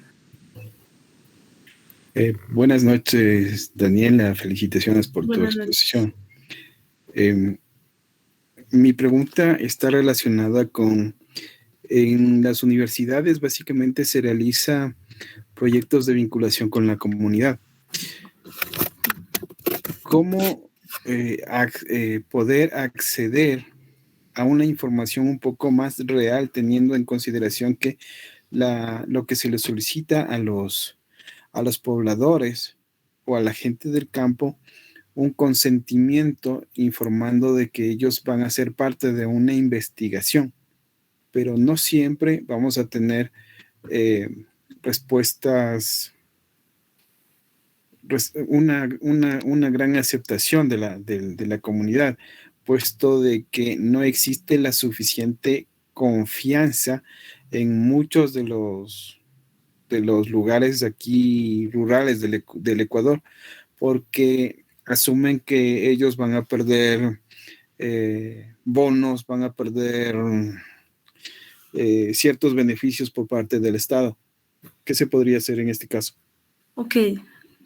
Uno de los principios que a veces uno utiliza en el escenario donde hace el consentimiento informado es también darles las posibilidades a ellos como población o como persona que hace parte de una comunidad, la posibilidad del anonimato, ¿sí?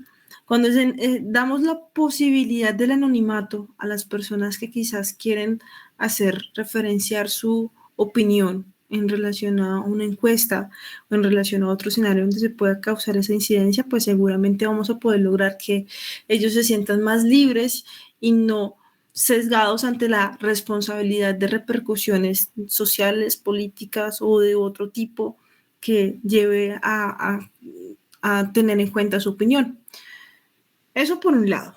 Y por el otro lado, el entender que el consentimiento informado cuando se hace con un énfasis hacia la academia, al hacerle entender a esa persona que es entrevistada que la información solamente va a ser usada con fines académicos o parte de alguna investigación en proceso o un trabajo de grado, nos da la oportunidad de garantizarle a la persona que nos está haciendo fuente de información que su palabra o lo que la misma dictamine no va a tener alguna repercusión legal o jurídica al respecto. Esto en aras de que, dado que la academia tiene este veto ético de confidencialidad en relación a nuestra fuente, si esta no dictamina algún crimen o lícito en relación a su información, la condición ética de confidencialidad podría ocupar una solución para ese escenario en donde la comunidad siente ese sesgo a la información que pueda suministrar.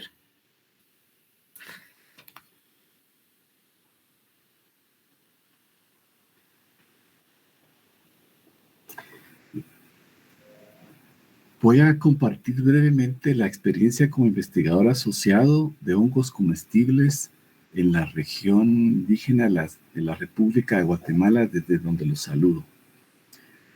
Por favor.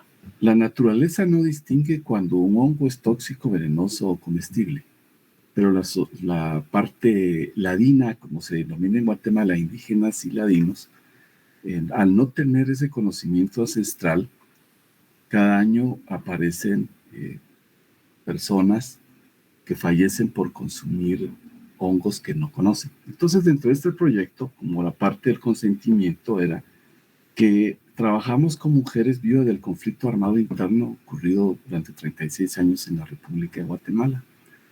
Dentro de eso, nos buscamos siempre un guía, un responsable de la comunidad. Se tuvo mucha conversación y se establecía a través del idioma que él manejaba, con apoyo de los investigadores de ese grupo, para que él tuviera se fuera ganando la certeza de que lo que se iba a realizar no conllevaba ningún perjuicio para ellos, puesto que se ofrecía que se iba a sembrar en laboratorio el hongo para que el micelio producido ahí también se les diera a las mujeres a través de formar huertos comunales donde ellas pudieran sembrar, ya sea en verano, porque regularmente no hay acceso a fuentes de alimentación apropiada y propia. Entonces se les devolvía de esa manera y eso permitía que ellos pudieran compartirle a uno desde el nombre común, desde el nombre que utilizaban ellos en el idioma maya. Brevemente conté eso como experiencia como investigador asociado que permitió ingresar a bosques nativos del occidente de este país. Muchas gracias, Daniela, por la seducción de tu conferencia también. Gracias a ti, Daniel. Y sí, cuando hicimos ese enfoque de cómo la comunidad también tiene valor en el conocimiento ancestral que su experiencia de vida y su experiencia generacional nos aporta, en el reconocimiento de otra tipología de medicina, en otra tipología de ejercer la agricultura, porque recordamos que el valor de la agricultura ha sido un conocimiento ancestral que ha pasado años y generaciones, nos permite reconocer que hay otro tipo de conocimiento, que nace de la cultura popular y el conocimiento popular que las comunidades año tras año han esforzado a partir del lenguaje verbal y no verbal, transmitirlo, ¿sí? Y el poder también crear intervenciones o investigaciones que nazcan desde ese conocimiento nos permitiría ser más incluyentes en la información que quizás las otras metodologías ya prediseñadas para ciertos contextos comunitarios y territoriales pues dejan de lado. La invitación aquí es justamente poder reconocer que también la investigación se crea desde lo comunitario, pero entender que la ética es transversal a todos los procesos. Y desde su inicio, desde su construcción, desde su ejecución y también desde, por último, la divulgación, porque es allí donde podemos dar reconocimiento a las partes desde su intervención en nuestro proceso, el grado de incidencia en nuestra investigación. Muchas gracias a todos.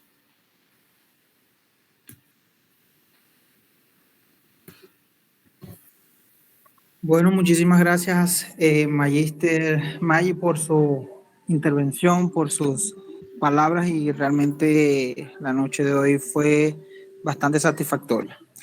Muchísimas gracias a cada uno de los participantes por estar en este escenario, en este espacio. Bueno, estamos entonces por concluida, finalizada la sesión número 3 en la noche de hoy. Recuerden, por favor, visitar la plataforma. La semana pasada se dio apertura a la evaluación número 1.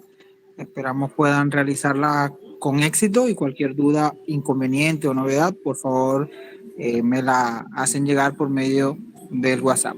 Muchísimas gracias, muy buenas noches. A ustedes, muchas gracias, buenas noches.